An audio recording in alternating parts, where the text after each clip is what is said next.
Well, good morning all, and what an absolutely beautiful morning it is today.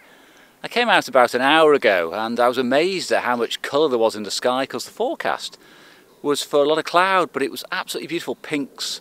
However, I couldn't really shoot anything. There was no compositions that really worked. It was all too dark in the foreground. So I waited a little bit of time and I've made a couple of frames now of the scene you can see behind me with a pathway leading into the distance of the woods, and also there's a lone tree sitting up on a hill. Now I've shot these both with my 6x12 back, which gives me a 2:1 ratio, with Kodak Ektar. And the reason for this is I didn't want too much detail coming in at the sides and the bottom. I wanted quite a tight crop. So yeah, 2 frames already in the bag. A good start to the morning.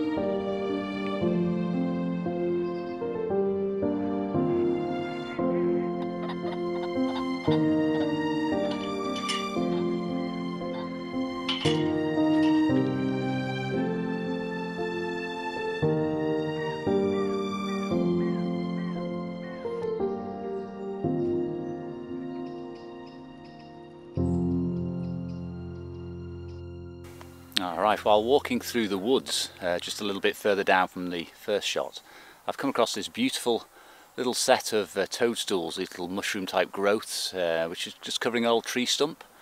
Now it's a particularly difficult shot to get with the large format camera because I just cannot get enough depth of field, even with movements.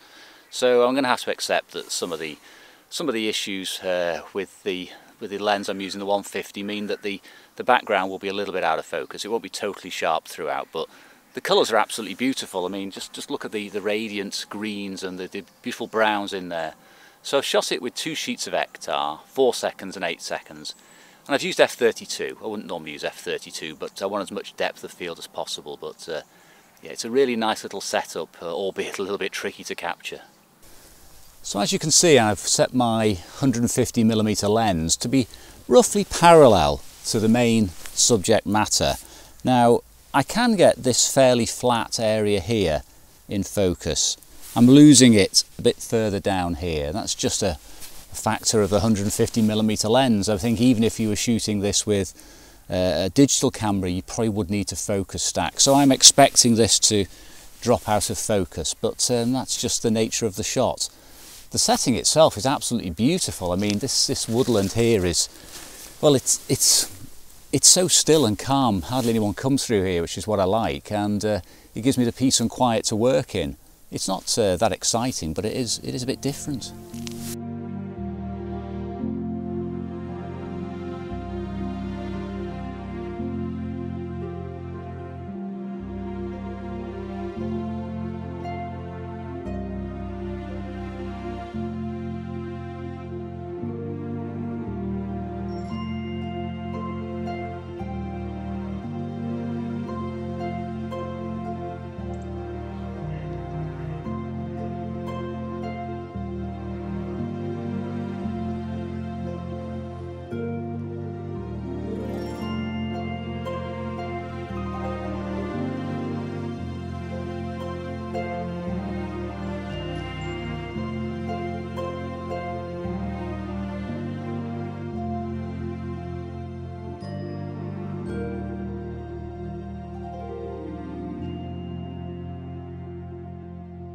I popped down to the canal. The light's not brilliant, it's a little bit muted now, but there is some autumn colour showing through.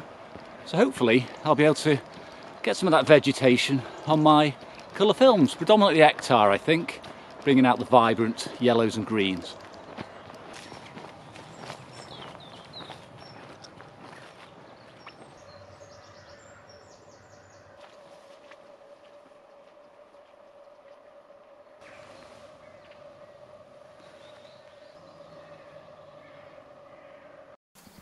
Well, on my way down the canal bank I came across some lovely trees which are picking up a little bit of sun which has broken through now, and it's illuminating those beautiful colourful early autumnal leaves. So I've broken out the camera again and I'm shooting with the 6x12 back, because if I go too high in the frame I get a little bit too much sky in there, and that sort of gives those highlights which detract, I think, from the vegetation.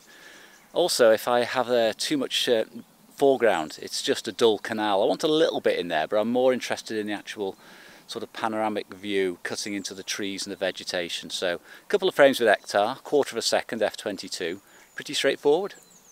Now the 6x12 back I'm using is made by Horseman, and it's a very nice piece of equipment too. It's very straightforward and easy to fit onto the back of the 4x5 camera. It just replaces the traditional 4x5 double dark slide where you hold 2 sheets of film. And inside it has a roll of 120. I've got Ektar in there. It's quite lightweight as well. I was quite surprised when I got it. I was expecting it to be quite a beast, but it's only about sort of 500 grams, so lighter than any of my lenses, so it fits in the bag quite nicely.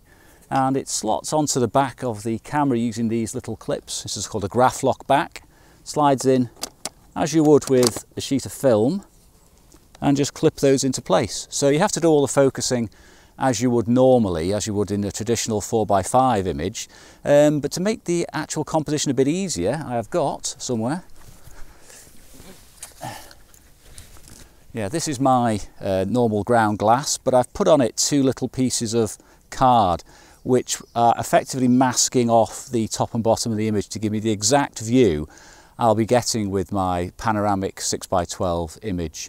I find it a lot easier than having lines just marked onto the ground glass, because I just can't visualize it unless I see the final image. I find it very difficult when there's distracting elements in the frame, but yeah, very, very useful. It makes processing a lot easier, and it's a lot cheaper than 4x5 film too.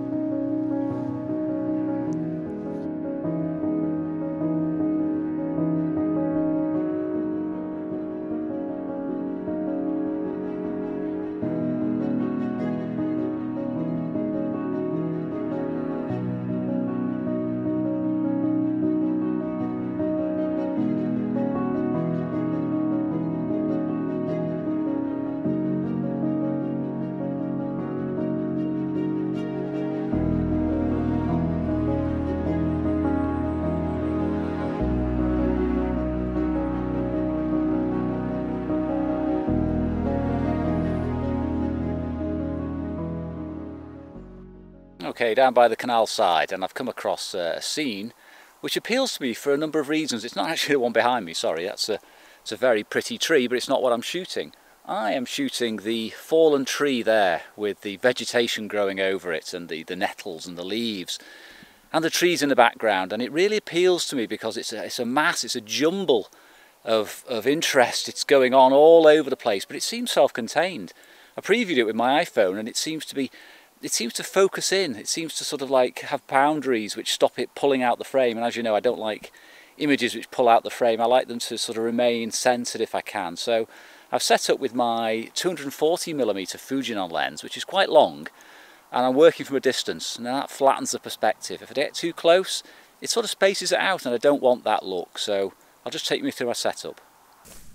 Okay, I have a bit of a problem in this shot in that I am using a comparatively long lens for my image. It's a 240mm Fuji, and there's not much depth of field. Now, this vegetation here has to be sharp because this is the center of the image, it's the focal point, but I also want the tree trunk and some of the trees in the background sharp. Not all of them, they will go to sort of a softening as they recede, and that's okay. But initially I took my focus point off one of these branches here, and they were quite easy to focus on because they're quite sharp. But I noticed I could hold the detail in the tree trunk but all the trees were soft. They were looking soft even at f32. So I've ended up refocusing on the tree trunk, stopping down to f32, and I'm still just about getting sharpness, I think, fingers crossed, on these fine branches and twigs. I have a lot more detail though in the trees behind, which is exactly what I want. So fingers crossed, thumbs up, fingers crossed, this is going to turn out pretty good.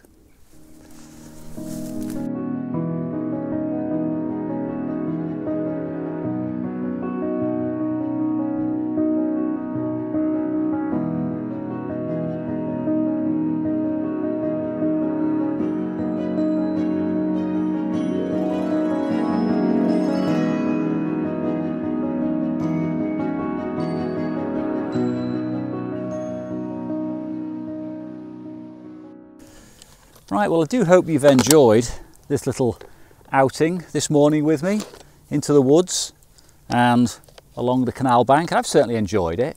Bit of an Ektar morning. I did bring some black and white, and I also brought some E6 films. I think I have Provia 100 with me, but I didn't shoot it in the end. Just stuck to Ektar, makes the developing a lot easier, and also I get some consistency among the shots. This is important to me, that they have some sort of coherence. And I think the takeaway thing for me today are two things really. One is I have absolutely no depth of field with large format, and I've tried a couple of shots, this last one of the trees, which I hope comes out, and one earlier in the forest, a real close-up. It was a real struggle, I'll be honest, and also my ground glass was steaming up with my breath because it's quite cold this morning. And the other one, on a positive note, was the 6x12 back, which for me made quite a lot of difference because I was able to cut out, you know, top and bottom of the image. Now that helps with depth of field, because if I have something in the foreground which I can't focus on, with a 6x12 image, it's not there anymore. Same for the background at top of the sky. So I quite liked shooting that today because it meant I could free myself of some of the restrictions of large format, and also it's cheaper to shoot and develop. So yeah, that's a win for me. So anyway, I hope you enjoyed this run out, and I'll see you again next time.